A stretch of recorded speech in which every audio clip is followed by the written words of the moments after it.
आस्था की हर एक सांस हिमालय की वादियों से निकलती है। भारी बर्फबारी और वर्षा के कारण यहाँ की दुर्गम राहों ने श्रद्धालुओं की आस्था को चुनौती दी है। लेकिन अब समय बदल रहा है। अब उत्तराखंड जुड़ रहा है तरक्की के सपनों से। हर साल लाखों श्रद्धालु गंगोत्री और यमुनोत्री की यात्रा पर निकलते हैं, लेकिन NH-134 की खतरनाक चढ़ाई और संकरी सड़कों के कारण ये यात्रा कभी कभी जीवन और मौत की चुनौती बन जाती है। इस चुनौती को स्वीकार किया सड़क परिवहन एवं राजमार्ग मंत्रालय ने और जन्म हुआ चार धाम महामार्ग परियोजना के सबसे महत्वपूर्ण हिस्से का सिलक्यारा बरकोट सुरंग, और इसकी जिम्मेदारी सौंपी गई NHIDCL को।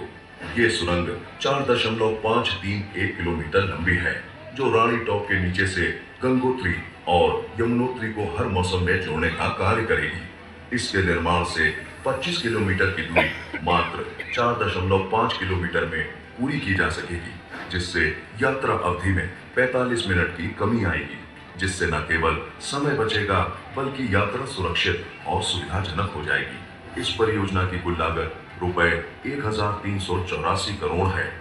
2018 में शुरू हुआ यह कार्य एक साधारण निर्माण नहीं, बल्कि एक इंजीनियरिंग की पराकाष्ठा है। भूगर्भीय परिस्थितियां, कमजोर चट्टानें और भारी बर्फबारी के बीच नेटम न्यू ऑस्ट्रियन टनलिंग मेथड का उपयोग कर इसे आकार दिया गया है। सुरक्षा के लिए इस सुरंग में भारत में पहली बार high pressure water mist system का प्रयोग किया जाएगा। ये अत्याधुनिक तकनीक आग दमन, धुआं नियंत्रण और बुनियादी ढांचे की सुरक्षा के लिए आदर्श है, जो 200 मेगावाट तक के आग भार से निपटने में सक्षम है। ये प्रणाली सिलक्यारा बरकोट सुरंग को जीवन सुरक्षा और परिचालन निरंतरता के लिए एक मॉडल बनाती है। 12 नवंबर 2023 सुबह 5:30 बजे सुरंग का एक हिस्सा धंस गया था।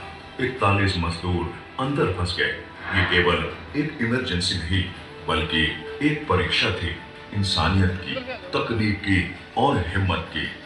रेस्क्यू ऑपरेशन में NHIDCL के नेतृत्व में शामिल हुए NDRF, SDRF, rat hole miners और हजारों कर्मवीर ने माइक्रो टनलिंग से लेकर पानी की निकासी तक हर संभव तकनीक और साहस का प्रदर्शन किया, और फिर इतिहास रचा। 17 दिनों के अथक प्रयास के बाद सभी 41 मजदूर सुरक्षित बाहर निकाले गए। ये केवल बचाव नहीं, एक चमत्कार था। सिलक्यारा बरकोट सड़क सुरंग परियोजना में 41 मजदूरों को सुरक्षित निकालने के बाद हमारा लक्ष्य ढहे हुए हिस्से की मरम्मत करके परियोजना को गति देना और पूरा करना था। हमारी टीम ने खुद को पुनर्गठित किया, स्थिति और कार्य प्रणाली का पुनर्मूल्यांकन किया और नई योजना के साथ बरकोट की ओर से अधिक सुरक्षा व सतर्कता के साथ काम शुरू किया। हमने टैंक ग्राउंडिंग और माइक्रोफाइन सीमेंट स्टेबलाइजेशन जैसी उन्नत तकनीकों का उपयोग करके 60 मीटर मलबे को स्थिर किया गया।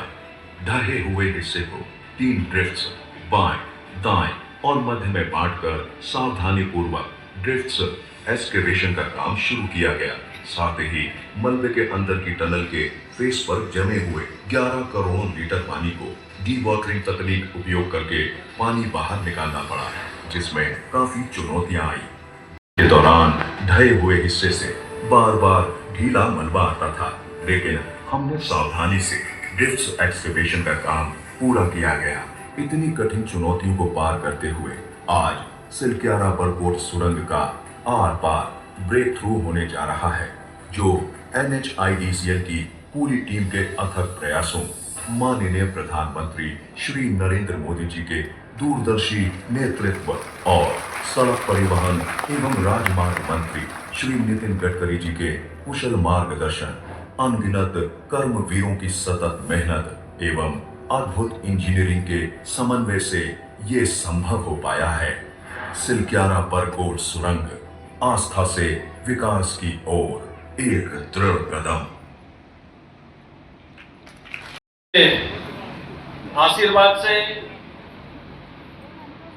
आज ये एक बहुत महत्वपूर्ण चैलेंजिंग काम पूरा हुआ है, इस सब के लिए इस क्षेत्र के सभी हमारी माताओं को, बहनों को, बुजुर्गों को और हमारे इष्ट देवता को बहुत नमन है, जिनके अथक प्रयास के कारण से ये बहुत ही बड़ा अभियान था, बहुत कठिनाइयों भरा अभियान था, ये सफल हुआ है।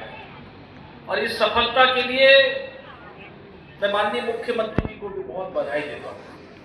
प्रधानमंत्री जी ने तो हमको लगातार गाइड करते रहे और उस समय माननीय मुख्यमंत्री जी ने लगातार किसी भी प्रकार से कुछ भी हो सभी सुरक्षित बाहर निकले और इसके लिए लगातार निरंतर यहाँ बने भी रहे, इसी स्थान में रहे। बल्कि एक दिन किसी कारण से मेरे पार्लियामेंट क्षेत्र में आना था, एक मैदान का उद्घाटन था भी और एक परिवार में हुआ था, उस परिवार में भी आना बहुत जरूरी था। तो उसी समय उन्होंने सीएम साहब ने बोला मुझे अभी यहीं से अर्जेंट वापस जाना पड़ेगा सिलकिया। तो मैं देख रहा था, मैंने कहा प्रोग्राम कहीं और था और आपने लगातार यहाँ संपर्क किया तो आप सीधे इधर आए।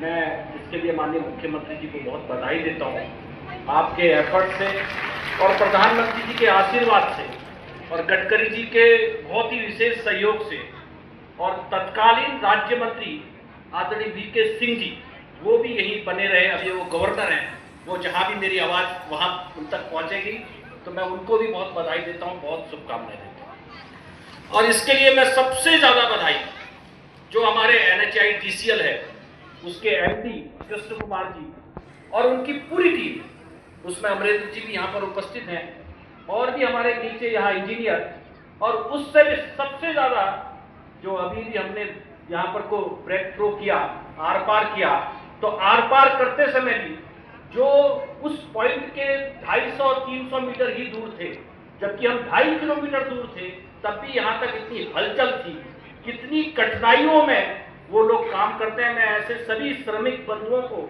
जो वहाँ पर काम करते हैं, मैं उनको हाथ जोड़कर, मैं आपके विभाग का मुखिया होकर मैं आपके लिए, क्योंकि आप बहुत कठिनाइयों में काम करके एक बहुत बड़े विजन को सफल कर रहे हैं। वो श्रमिक जो वहाँ पर को फावड़ा लेकर जो वहाँ पर